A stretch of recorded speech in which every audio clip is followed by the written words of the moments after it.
Hello, one and all. If you've just joined us, we're just in that phase of waiting for everybody to join the webinar. We will start at 2 minutes past. You should be seeing a housekeeping slide, which is a reminder to use the chat function, which you're all familiar with on Zoom, to ask questions. We'll be taking questions in batches throughout the webinar. Jackie, who's joined online as well, our head of business development, will be sorting through the questions. And in great bold letters, if at any time you want to contact us after this presentation, that's our general contact email address. Okay, it's 2 minutes past. Good morning, good afternoon, good evening, wherever you are on the globe. Welcome to this webinar from MedChemica. My name is Dr. Alexander Doster. I'm the Managing Director of MedChemica.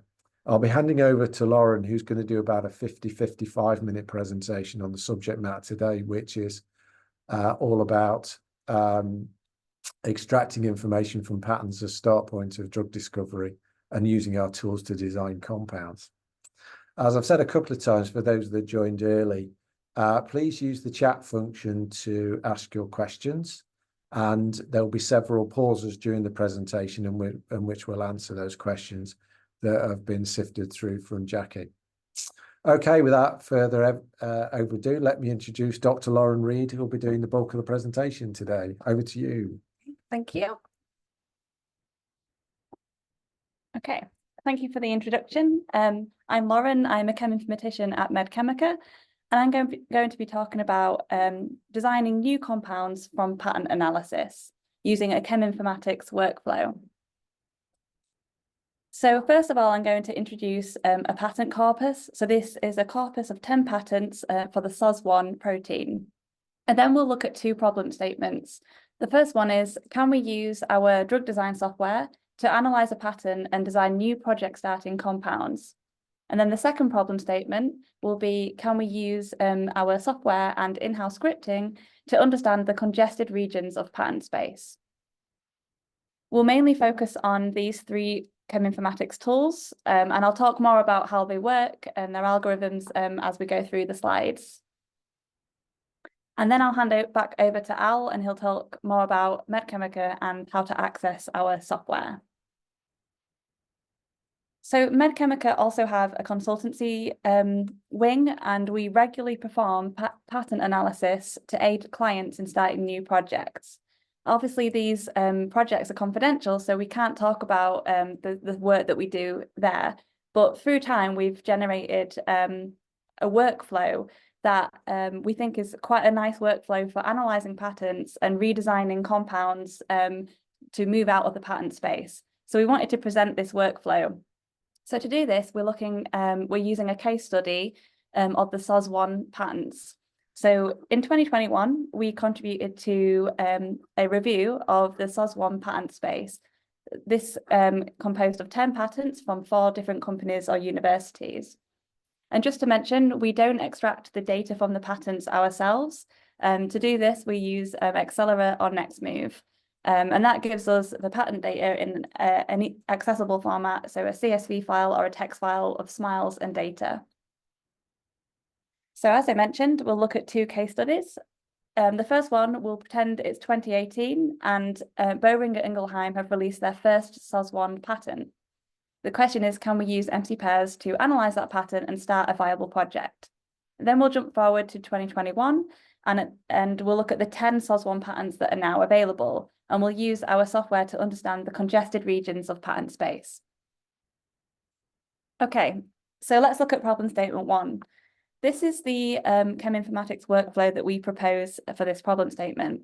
First of all, we propose using SARkush, which is an automatic clustering tool that clusters compounds into Markush-like structures.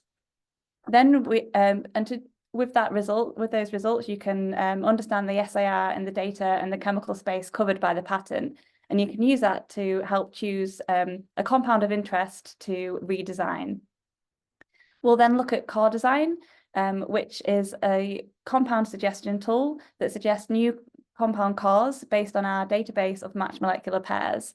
So this is a database of matched pairs where the transformations are honed in on the ring and linker transformations. And then finally, we'll use RuleDesign, which is another idea generation tool, but this time it uses matched pairs with statistically significant transformations to suggest compounds with predicted improved properties. Okay, so I'll start off by looking at SARkush. So this is a SARkush structure. This is a structure that we have generated that describes multiple compounds in one structure. So we can describe multiple compounds with various points of variation, and we denote variable side chains as R groups. Lowercase x atoms are variable aromatic atoms, uppercase x atoms are variable aliphatic ring atoms, and E atoms are variable linker atoms. And the idea is that we can automatically generate these structures and the tables that go along with them. So for each compound that belongs to this SARkush cluster, it will be reported in the table along with the X and the E and the R atoms and any data associated with that structure. And the idea of SARkush is that it helps summarize project data, and it generates quick input for QSAR modeling or free Wilson modeling. It also helps to generate first draft patent documents. Okay, I'm going to move over now to our GUI. So just take a second. Lauren, do you want to take a couple of questions now? I can do if you, yeah, you can do. Yeah. Okay. There's one question. Do you generate SARkush manually or through OCR? So we don't do it manually. What do you mean by OCR? Sorry. Optical character recognition. So that would be the way you would scan the structure on the page and convert it. So the answer to that question is keep watching and you'll find out. Okay. Okay, thank you. And another one, Accelerate curate and MN extract automatically. What was the coverage difference? We've not done that comparison. That's an interesting question, actually. We could go and have a look at that. Yes, thanks for that question. That's a good one. I think the examples you've seen here all come from Accelerate. Okay, thank you. Okay, thank you. I'll continue. So this is the MCPairs homepage, and it's got our different tools here. If you scroll down, you get to SARkush. Click on this. So this is the input page for SARkush. It allows you to input a compound data file. So this is a CSV file or a text file of SMILES and any data associated with the SMILES, or you can just input a SMILES file. So if there's no data associated with the SMILES, you can just input a SMILES file. I won't go into specifics about the parameters for running the clustering, because if you are interested in the software, we can arrange training and you can learn more about that. But just briefly, I'll show you, you can submit a file really easily. There we go. That's a text file. So this is the text file of data from that SOS1 patent. And in this, there's 175 SMILES structures. Press submit. Scroll down and you'll see that now that's been added to the job table at the bottom. So that sent the data to our server and it's running the clustering. I ran a job earlier, so I can show you the results quickly, but that'll just take a few minutes to run. So open up, scroll down, and we get an overview of the SARkush structures that have been identified in that data. So we can see that 173 compounds out of 175 have been clustered into this one SARkush structure. And 2 of them remain as singletons. So these are compounds that have not been clustered. As we look at the structure, we can see that everything is in one scaffold, and there's no variation of the atoms in the scaffold, but there are 6 R groups. So there are 6 points of variation around that scaffold.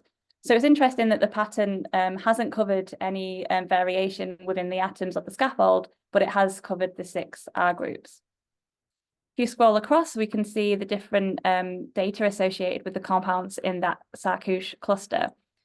The measurement, this is the measurement taken from the patent. So this is the PIC50. So the median PIC50 for the compounds in that patent is 8.1. If you scroll across, you can also see the smallest, median, and largest compounds in that cluster. And this helps you to understand how the clustering has worked, and if you agree with the clustering, or if you want to change some of the parameters to affect the clustering.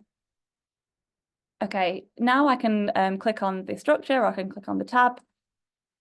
And this brings up the decomposition table for that SARkush structure. So this is every compound that belongs to this SARkush is represented in this table, and it gives a breakdown of each R group. If you scroll across, you also see the measurement and the calculated properties. So this, in analysing this pattern, this view really allowed me to really quickly understand the chemical space covered in the pattern. So if we look at R1, you can see the drop-down menu. We can see that 77 examples of R1 are methoxy, 73 are hydrogen. So probably the methoxy is an important group at this point. And then R2, we can see that 160 examples are R2 is hydrogen. R3, you can see that there's a lot of variation at R3, but if you scroll down, you can see that most of them are solubilizing groups. So this tells us that at this point in the structure, it's probably solvent exposed, and it can handle some variation, but it probably would benefit from being a solubilizing group. And scroll across. R4 is mainly hydrogen or an amino group. R5 is mainly trifluoromethyl, so this is probably an important group for the potency. R6 is mainly hydrogen. So this probably tells us that they found that they weren't able to grow out at this point. So maybe this is a restricted area of the protein. Okay, you can also click on network. And this really helps me to understand the connectivity in the chemical space in the pattern. So this network so every node in the network is a compound, and edges exist between the nodes if a pair of compounds has a matched molecular pair connection. So if you hover over the nodes, you can see the compound on the right and the SARkush structure that it belongs to. The nodes are coloured by the SARkush ID. So most of the compounds here are coloured purple because it's one SARkush, but then we have two singletons that are coloured black. And if you hover over them, you can see how the different compounds have these matched pair connections, so that they differ by a small chemical change. And it's quite interesting because you get things like this, where we have quite a few well-connected compounds, and then a loose connection to another subcluster. And this is an interesting way of viewing the SAR, because you can see that there's a lot of matched pair connections here, and this subcluster is related to this other subcluster by a stereochemical flip. So there's a stereo center, and there's few matched pairs where the stereo center is flipped, and then there are quite a few matched pairs where it's an exploration around the different points. So it's a nice way of seeing how connected the chemical space is. Okay, finally, I'll just show you the box plots. So this is a box plot for each SARkush. We have one SARkush. If you hover over, you can see the SARkush structure. So this is the measurement. So this is the PIC50 from the patent, and you can hover over the different points, and it will show you the compounds. If you go right to the top, then you can see the most active compounds in the SARkush. So this is a really quick way of viewing the most active compounds in the data. You can also download all these files. So this will download a zip, and that will have an Excel spreadsheet with the SARkush depiction in, and it will also have a text file of smiles for each compound and the R group breakdown. So this will allow you to input into other modeling tools, so Free Wilson or QSAR modeling, or 3D modeling. Okay, I'll go back to the slides. Lauren, did you want to take a couple more questions at this point? So I've got a summary slide, and then I'll take questions after that. Yeah, okay, thank you. Yeah. Okay, so just to summarize SARkush, we very quickly clustered 175 compounds into one SARkush and two singletons. And we're really quickly able to determine the chemical space explored at the different points of variation. So R1 is mainly hydrogen or methoxy, R2 is mainly hydrogen, R3 is variable, but it's mainly a solubilizing group, R4 is hydrogen or amino, R5 is mainly trifluoromethyl, and R6 is mainly hydrogen. And the box plots allowed me to understand the potency of the compounds, and the network plot allows us to explore the connectivity in the chemical space.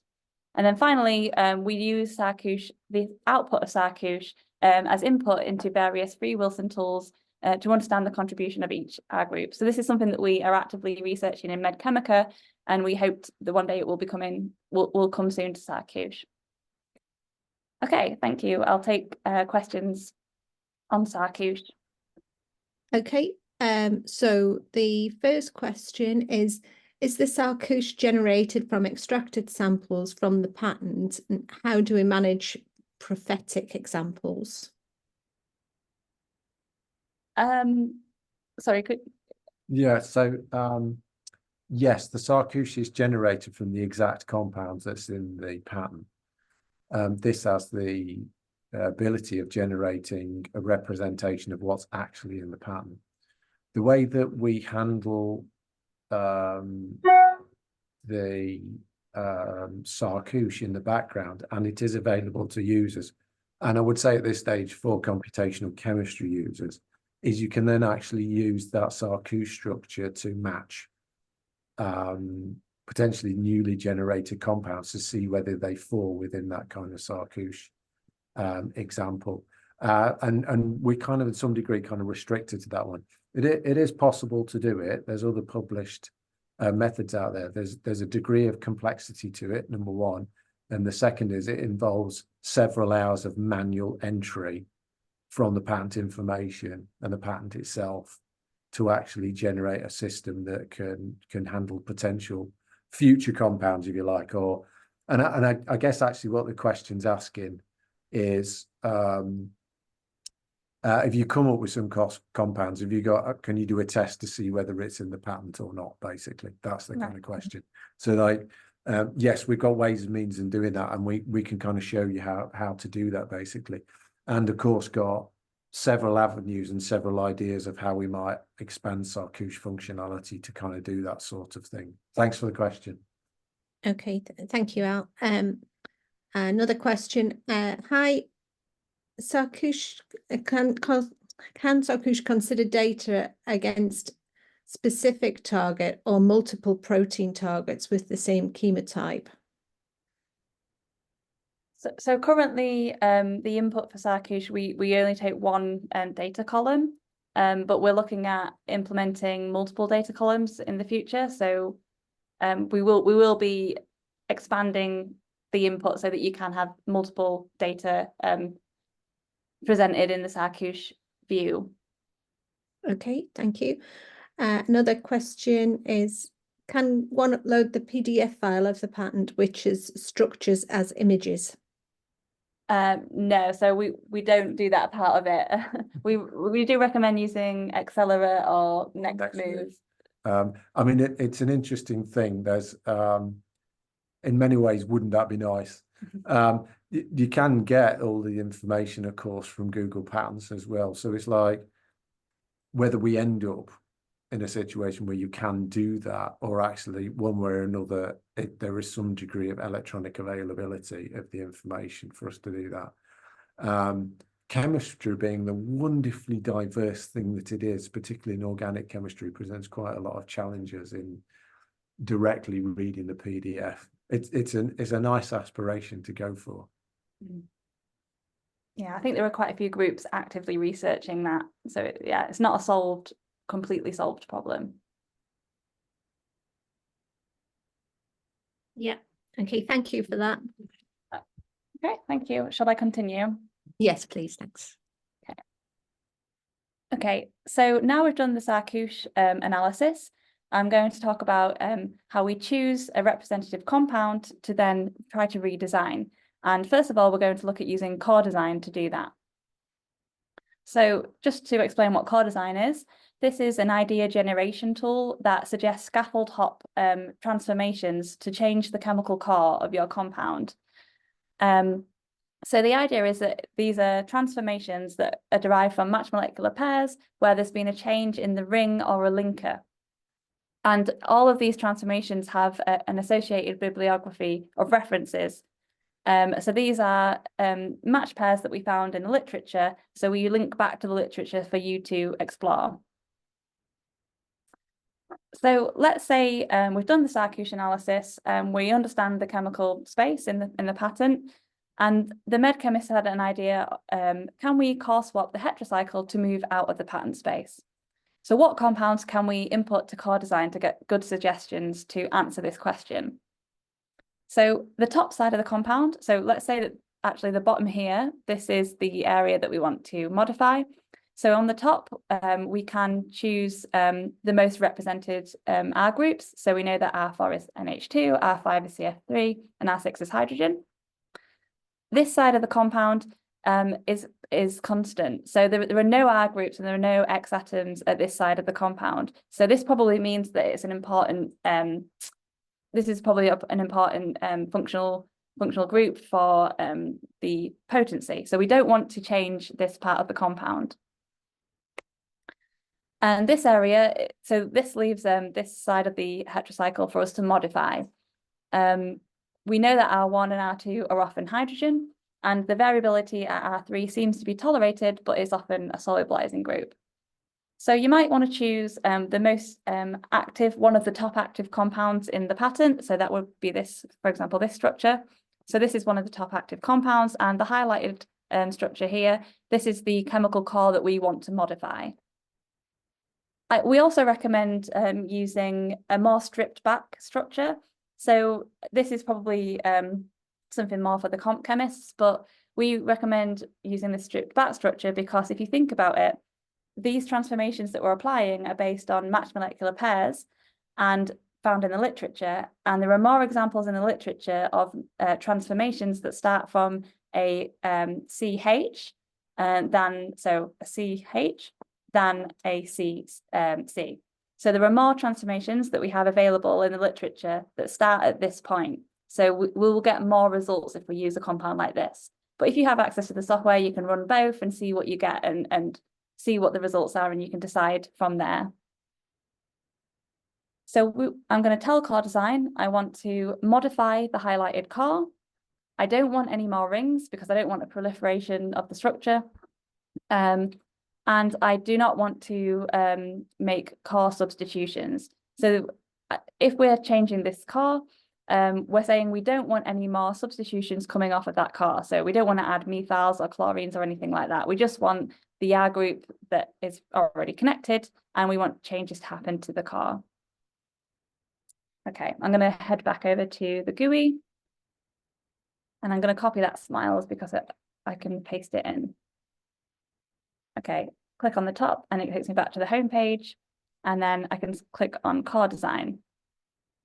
So this is the input page for CoreDesign. On the left-hand side, I can input my problem molecule. So I can input it here as a smiles, or I can just draw it in the drawing box, or we can import from clipboard. Click on the highlight button, and then this allows you to highlight the core of the compound. So as I mentioned, I don't want to allow core substitution, so I'm not going to click this box. And I want to restrain the number of rings in the suggested compounds. So there are 4 rings in the input compound. If I click on this filter, I'll reduce it down to 4. So I don't want any more rings added to my compound, and then press submit. If I scroll down, I can see that the job is now running, and these are the jobs that I ran earlier. So the results there ready for me to view. I'll just go straight into the results. So this first result was from a similar input to what I've just taken you through. And we had 15 products suggested. So this is all the suggestions where that core has been modified. So we're showing the constant part of the compound is highlighted, and the part that's changed is not highlighted. So this only has produced 15 suggestions. Let's have a look at so the one below has produced 184 suggestions, and that's when we inputted the stripped back core. So that was, I'll show you. If we input this compound, and now we've got 3 rings in the input compound, so I'm going to reduce the filters to 3, submit, and so that's going to run, and that produces 184 compounds. So if I open that up, I can now scroll through the suggestions. So this is a really quick view for viewing the suggestions all on one page. You can scroll through the pages and you can see there's quite a lot of nice suggestions. We've broken the aromaticity of the ring here. We've added an oxygen in here, so these are quite nice suggestions. If you click on the boxes, it allows you to export the suggestions. So this will give you Smiles files or an Excel file with depictions in. Scroll through. So you're seeing lots of nice ways that core has been modified. So yeah, some 5-membered rings. And I think we also have, so we have different substitutions. We also have some 9-membered rings coming up as well.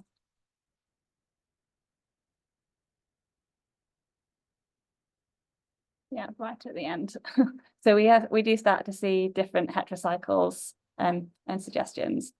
So we can click on details, and this will give you a breakdown of the matched molecular pairs that are associated with that transformation. Click on this, it gives you the calculated properties, including the synthetic accessibility score.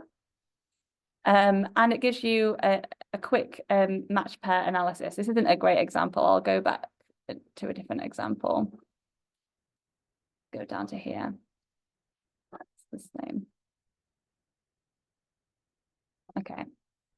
So this match pair analysis gives you a traffic light system. So for all the assays that we have in our database, this is a traffic light system that shows you whether this transformation increases or decreases the potency of these assays. And then the most important part of this is that we give you references. So where in the literature this chemical transformation has been observed, there are links to the literature. So you can go in and you can see whether it's relevant to your project. So it tells you things like, is it synthetically feasible? And is it relevant to the project that you're working on? So it's a nice way of trying to decide what to try next. And as I mentioned, you can export the results. And at that point, you might want to export the ones that you think are good suggestions, and you can input them into further 3D modeling, or you can put them straight into your primary assays. Yeah, so something that we would recommend is export the Smiles and then run docking and molecular dynamics just to work up the results, and then yeah, primary assays. Okay, I'll go back to the slides. Okay, I'll just do the key takeaways for this. So CoreDesign suggested 184 compounds with mutated cores within our given filters. And we're able to access the literature to understand the synthetic feasibility of the transformation and how relevant it is to our project. And I just wanted to highlight that, so out of the 184 compounds that were suggested by CoreDesign, I looked at them and I looked at the future SOS1 patents. So as you remember, this redesign that we're doing is based on the first SOS1 patent. Looking at the later SOS1 patents, I can see that some of the CoreDesign suggestions are actually cores that are seen in future patents. So 36 CoreDesign suggestions so CoreDesign suggested this chemical core, and 36 compounds in a future patent were found with that chemical core. And CoreDesign also suggested this, and this is seen in 89 compounds in another patent. And CoreDesign also suggested lots of 5-membered aliphatic rings. And 320 compounds in future patents have a 5-membered aliphatic ring. So this was just me going back and just checking if the results that we get are feasible and drug-like, and they are. So I'm happy with that. Okay, so I'll break now to take questions on CoreDesign. Okay, well, I've got one that refers back to SARkush actually. So how is it SARkush different for MOEs and SAR reporter? So we've probably underemphasized this in our demonstration for speed. We've shown a file here that's genuinely extracted from a patent, and it beautifully generates one SARkush. We didn't have to define what the R groups were, so you don't have to do that. That was the whole point of what we wanted to do, was to write a tool where you didn't have to define that, and therefore there was no bias in it. You were getting literally what was in there, and of course, very importantly, ring atoms and linker atoms as well that vary as well. So to say that another way, you can actually give this a file with multiple different structure types, and as it were, it would break them into different chemical series. What you also see with patents as well, especially the larger patents, 500, 600 compound patents, whilst at the front of the patent, there might be this general marquoosh, perhaps in many ways, they're often oversimplified. You might get 5 or 6 different sub-SARkush structures, and it will split it into different series. One of the ways that it will look like that is that we separate out ring sizes, okay? Because to do variable atoms on rings, users found this quite confusing in the representations as well. And then once they're actually separated out, they go, oh, actually, they're kind of quite useful actually for them to separate it out. Because in this type of analysis, and what we're trying to do in terms of extracting the chemical knowledge related to biological properties is that has beautifully divided it into sub-series. So that's the key difference. You don't have to define what the SARkush, where the R groups are, so it's unbiased.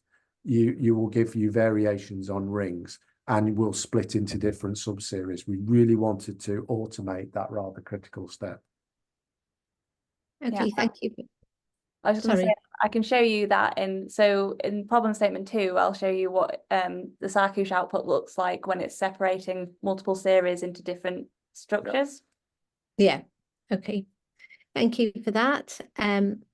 So the next question is, most of the time patents don't provide exact activity data and provide vague numbers like less than 1 micromolar. How do you deal with this problem while building SARkush? Yeah, so because for this example pattern, we had there was a smiles file with more compounds in. So I initially did run the full smiles file because not every compound had a data point associated with it.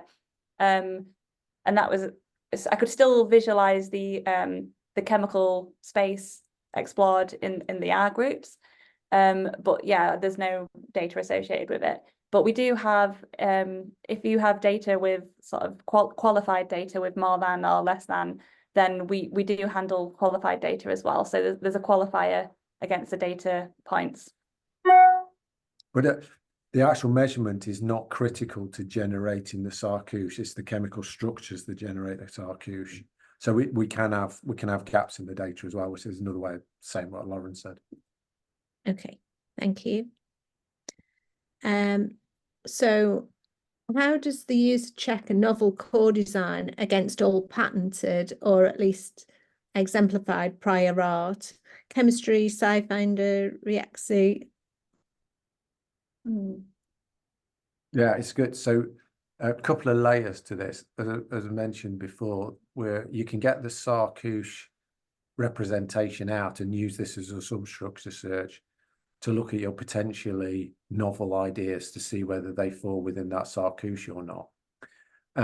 It's always the case when it comes down to it and you generate a novel art that, and every IP lawyer will do this, they will run the searches with whatever their preferred tool is to actually check that there isn't, because whilst you might be filing a pharmaceutical product and he might think it's a new oncology thing, for all you know, it might be in an agrochemical patent, and that's kind of what you've got to do.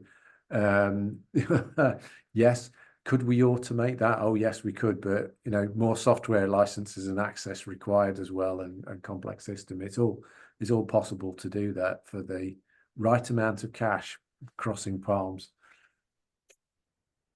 Okay, thank you. I'm not sure that this next question is going to be specific enough, but maybe you'll think differently. In CoreDesign, what is in detail, in inverted commas? Okay, yeah, I can go back to that. Did I click on that? Yes, you did. Yeah, so the detail, the button detail, you click on that and it brings up this results viewer. So this allows you to view more detail about that matched molecular, about that transformation. And that I took you through the different things so you can get to the references. So it's just more detail on the matched pairs that have that transformation. Okay. So this is where the suggestion has come from. Yeah. You can see links to some patterns in there as well, actually, which is kind of interesting in its own right. Just so you know, in our database under the match pair analysis, we have nearly 10,000 assays that we've analysed. And so the way to interpret that, can you expand that one? How does that one look? Yeah, the match pair. This one. Yeah. Oh, great. Right. So you've got 11 match pairs. So like 7 out of 10 of them potency increases. Oh, we'll say potency. We're talking about binding. So IC50s here. 3 of them are neutral. So basically, it's a rough 10 out of 11 match pairs increased potency. So now did well. So at least you got a good chance of this being a bio-isoster and maybe a chance of getting a bit more potency. Of course, you need to drill into what those examples are. And the examples themselves are in these references. So they're there for you to kind of to click on and look up. Do you want to click the patent one just for amusement? This just goes to Google Patents. And then it's another click to be able to download the PDF. Oh, there we go. So yeah, that download PDF will get you the PDF and that, and hopefully there's potentially some synthetic chemistry in there and maybe some results to look at. Yeah. Okay, thank you for that. Can we dock off CoreDesign?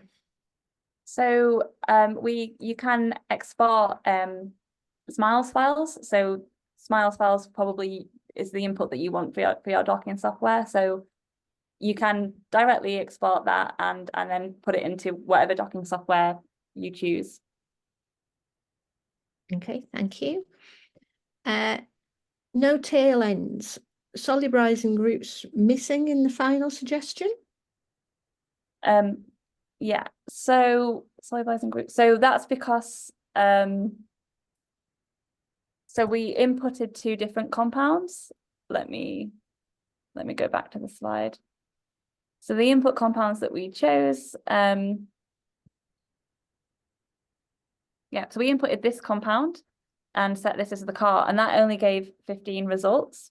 And so I also suggested inputting this compound without the solubilizing group, because as I mentioned, the aromatic carbon with a hydrogen transforming into something else is seen more frequently than this group transforming into something else. So we've got more examples in the literature of transforming this CAR than this CAR. So that's why we suggest doing this. So you get more examples of interesting heterocycles that you can try by stripping back the compound. But if you wanted to be really specific and only find examples where this exact environment exists in the literature, then you could keep this. So I think the 15 examples I can show you still had the solubilizing group. So yeah, these. So in these examples, we transformed the CAR and we maintained this solubilizing group. Yeah, so it just depends how specific you want to be and how, if you want to just generate lots of ideas to follow up, which we generally do, then we suggest cutting off different parts and experimenting. I can see the person asking the question has already followed up. The last section of this, we're going to do rule design and we're going to add novel solubilizing groups back in again as well. So like, okay. Hang on, you're about to see some more basically. Is there any rank ordering CoreDesign suggests, or does it need user to select them? So we don't rank them, but we do offer you can sort by different properties. So it might be nice to sort by the molecular mass. So if you do decreasing, this will give you the smaller compounds. So if you're trying to reduce the the mass, then you might want to sort by molecular mass, but we don't do any scoring or anything like that. This is idea generation for input into your tools. An important philosophical point here. In MedChemica, we believe in person plus machine.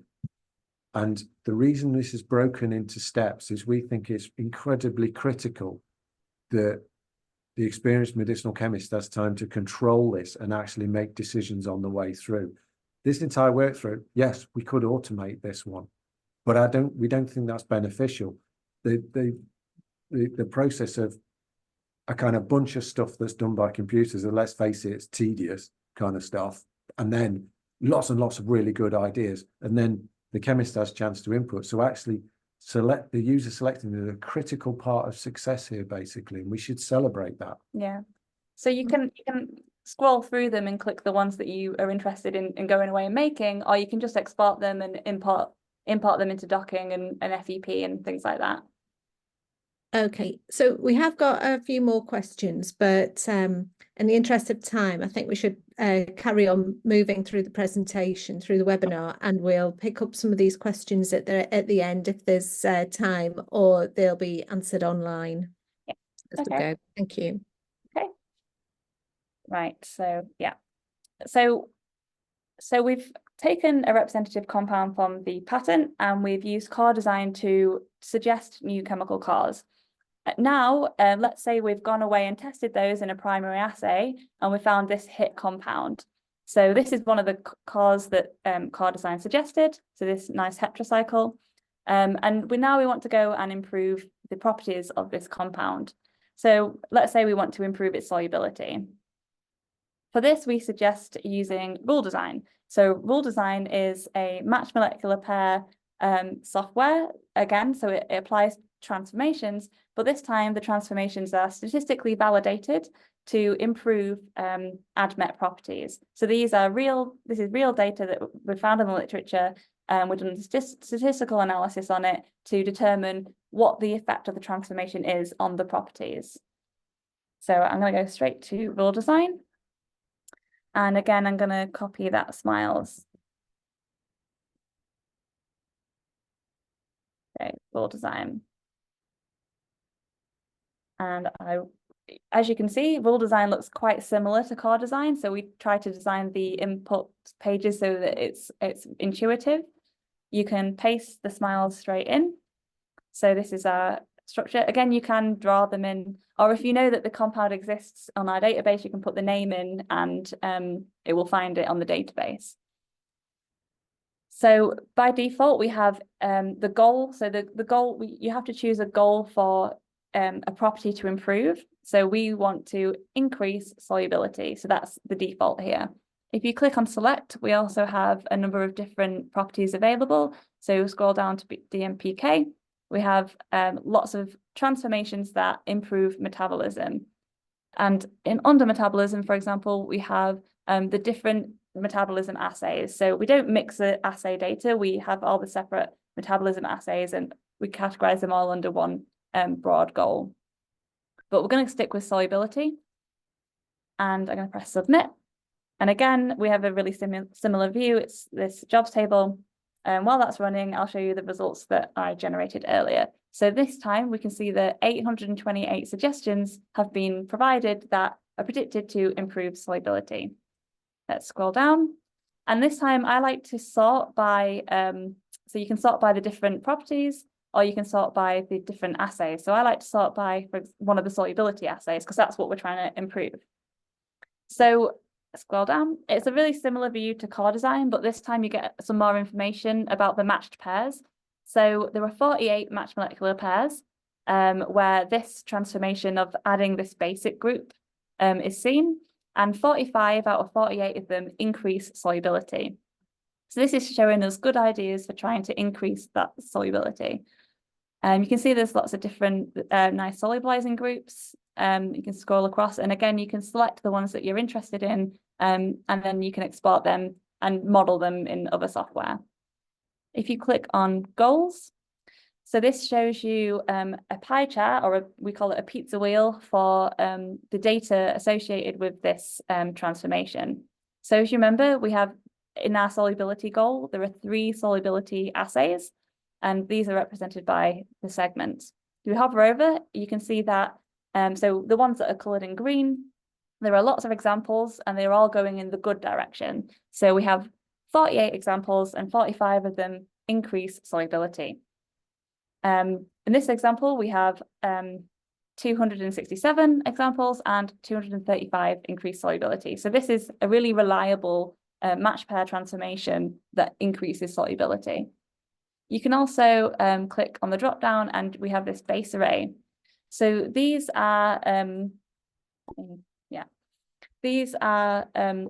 the properties that as a med chemist you are interested in optimizing. So this is a really nice way for you to really quickly look at these multi-parameter properties and decide which ones you're interested in. So we can move these around. Let's put solubility, log D, and metabolism at the top. So this one, yes, it improves solubility, it improves log D. So by improves, we mean decrease log D. It increases fraction unbound, but you might be a bit cautious about the metabolism because there's quite a bit of red on this pizza wheel. So it might be something that you need to think about in terms of metabolism. And if you scroll through, we can look at the different ideas and we can start to see which ones have a lot of green and click the tick box, and then we can go back and export them later. So yeah, again, this might be good for solubility and log D, but we would maybe reconsider this for metabolism. I'll also mention that if you click on, let's click on one of those pizza wheels, this now takes you through to this transformation. So this is the transformation of that aromatic hydrogen turning to this solubilizing group. And this is all the data that we have on the database associated with that transformation. So you can search things like enzyme activity. Let's go on here. And this will populate the table below with all of the matched pair that exhibit that transformation for this data set. So there are 11 examples of matched molecular pairs with that transformation, and you can look at the data associated with them. So it's a way to quickly look at the data. It's also quite interesting because you can look at the context of the compound. So if the context of the compound is similar to your problem compound, then you might be quite excited to try the suggestion. Okay, I'll go back to the slides.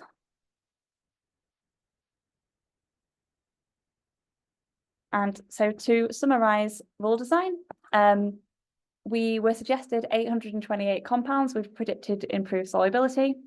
And we're able to drill down into the matched pair data on our database and display pie charts for us to understand where the suggestions have come from and if we think it's relevant for our project.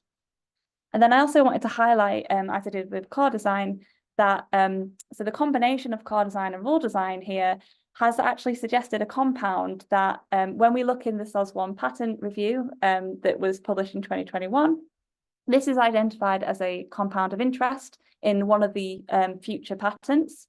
So this was the core that we were able to design with CoreDesign, and this is the solubilizing group that we were suggested by RuleDesign. So this is a really nice demonstration of how CoreDesign and RuleDesign can suggest compounds that are drug-like and are seen in future patents. Okay. Yeah. Okay. And I'll just take questions for RuleDesign. Thank you, Lauren. I have one question on RuleDesign. What's the level of confidence in retaining the potency while increasing the solubility? Yeah, so that's a good question. So if we have, this is something that is not simple to answer just from matched pairs. You might have to use other FEP or something like that. But if we have the relevant potency assays on our database, then you can look at how the transformation affects the potency. But probably you need to work it up in docking and FEP. So you have some hypothesis about where you can modify the compound. So we knew that R3 could be modified with solubilizing groups. So we're confident in that case that we can modify it at that point. So you use your other hypotheses to try and determine that. Docking was mentioned earlier. One of the ones that we use is where it's structurally enabled. You can take all the suggestions from RuleDesign and CoreDesign. Not only can you dock, you can actually stick it matched on scaffolding. And Lauren, you wrote that program to do wiggle the side chain and then remove all the things that clash with the protein surface. So that's a very straightforward way of essentially filtering out all of the solubility suggestions. So in terms of what we're trying to achieve here, a novel core to potentially file a new patent filing and a novel solubilizing group. So that's like the double whammy, as they say, in terms of gaining novelty going forward. If you do know SOS1 in any way, shape or form, there was a couple of things in there that people haven't done in any patents as well, that whilst we were preparing this, we're like, God, that's a really good idea. We probably ought to make that. I don't know, this probably counts as a public disclosure debate over a beer. I think something that's interesting as well is that matched pairs are actually really well suited to FEP. So if you've got a cheminformatics team doing things like matched pairs and you've got a modeling team doing FEP, then I think it's really nice workflow to. So we've generated all these suggestions from an input compound, and every suggestion is a matched pair with that input compound. So they're really well suited to build an FEP network. So you can do those kind of tests. The whole reason we based our entire company on matched pairs is that it works. And I'll talk about some of the successes we have, hopefully in the last 2 minutes.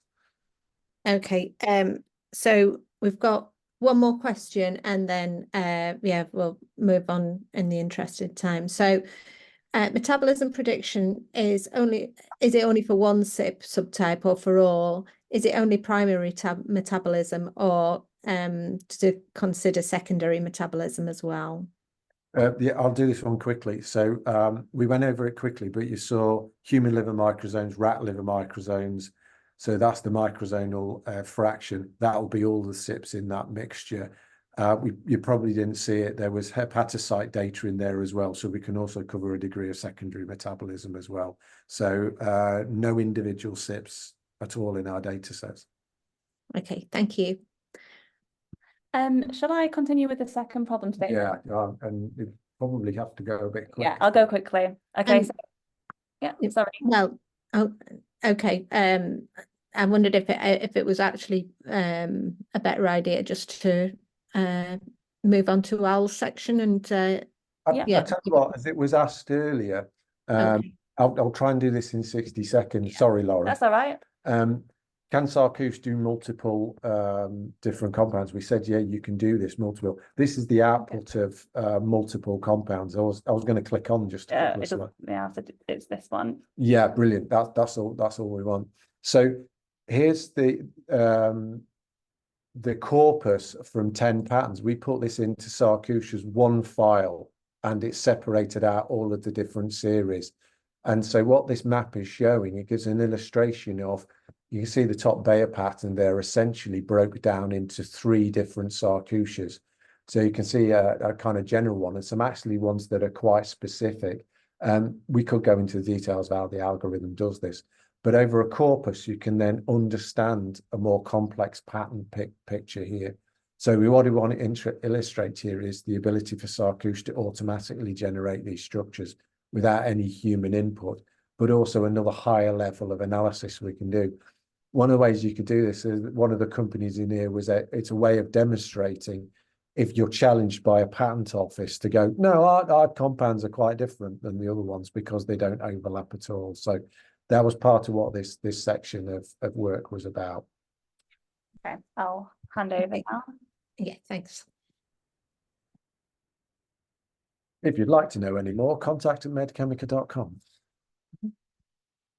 So I'm just going to finish with telling you a bit more about MedChemica with the very, very quickly, a little bit more about us as a company. So We were founded nearly 12 years ago now. We're ex-medicinal and computational chemists out of a large pharma. And as a side project, we were exploring matched molecular pair analysis back in the noughties and wrote several of the first papers about this.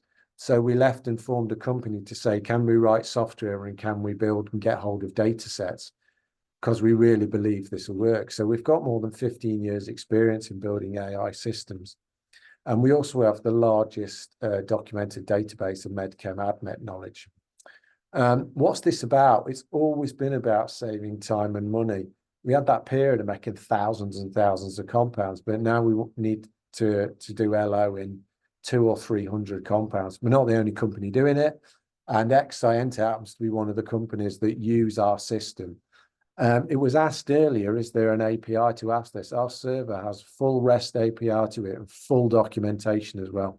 And we provide support for people to integrate their systems. And that's, for example, our Xscienta use it. They just automate and query our REST API, primarily RuleDesign, absolutely directly. So they don't use the graphics user interface. They plug their systems. I don't know what they do after it. They won't tell us that bit, but they tell us they get great results. We've got two flavors of MCPairs, the enterprise version, which is for large pharma and medium companies, and we should be offering in future a lightweight version of this to run on AWS. And so we can customize it, which means you can process all of your compounds and data. And we've only shown you 3 of the 9 tools that comes out of our software suite. The online versions, which is available for universities, foundations, and biotechs, you could do exactly the same workflow we've shown today. It's done by an annual license fee, and we scale it to the size of our organization. So yes, we do cater for the budgets of universities. And what that's got in is our very large proprietary database and a whole load of public data like Kemble and patent data, all securely accessible. In your license, you get all the tools. There's 10 tools now. There's 9 on that slide. And so you get access to all of this. And we've only shown you 3 of the tools available. We also keep ourselves live and current because we're also consultants. We still work on projects and we tackle most of the phases of the drug discovery process. Are we successful? Does it work? Every company has a tombstone slide. So some of the big company names, I've mentioned Xscienta up there, Benevolent AI use it as well. We are 9 candidate drugs in phase 1 at the moment on the consultancy side. So oncology drugs with the likes of Revolution Medicine, so KRAS inhibitors. XChem, you should probably saw that quote. They got some candidate drugs out. Novel gram-negative antibiotics with Bugworks. I'm very pleased to say the very first key press on our software by Cancer Research UK in Manchester led to an improvement on that project. And I'm delighted that compound went into first time in man last year. And you can see many of the names there with several companies in the Boston area there. And it works its way down to some of the universities we support. Last message, do we do trials for free? Yeah, you can trial our software for free for 30 days. Drop us a line at contact@medchemica.com. So thank you very much for attending the webinar. It has been recorded. It should be made available to the participants. You should get an email afterwards. Please, at any time, contact MedChemica if you want to ask another question. Our apologies if we didn't cover every question. We'll try and get back to all of them. Thank you very much. Enjoy the rest of your day. Thank you, Lauren and Al, and thank you for keeping to time very well. Thank you. Bye, everyone.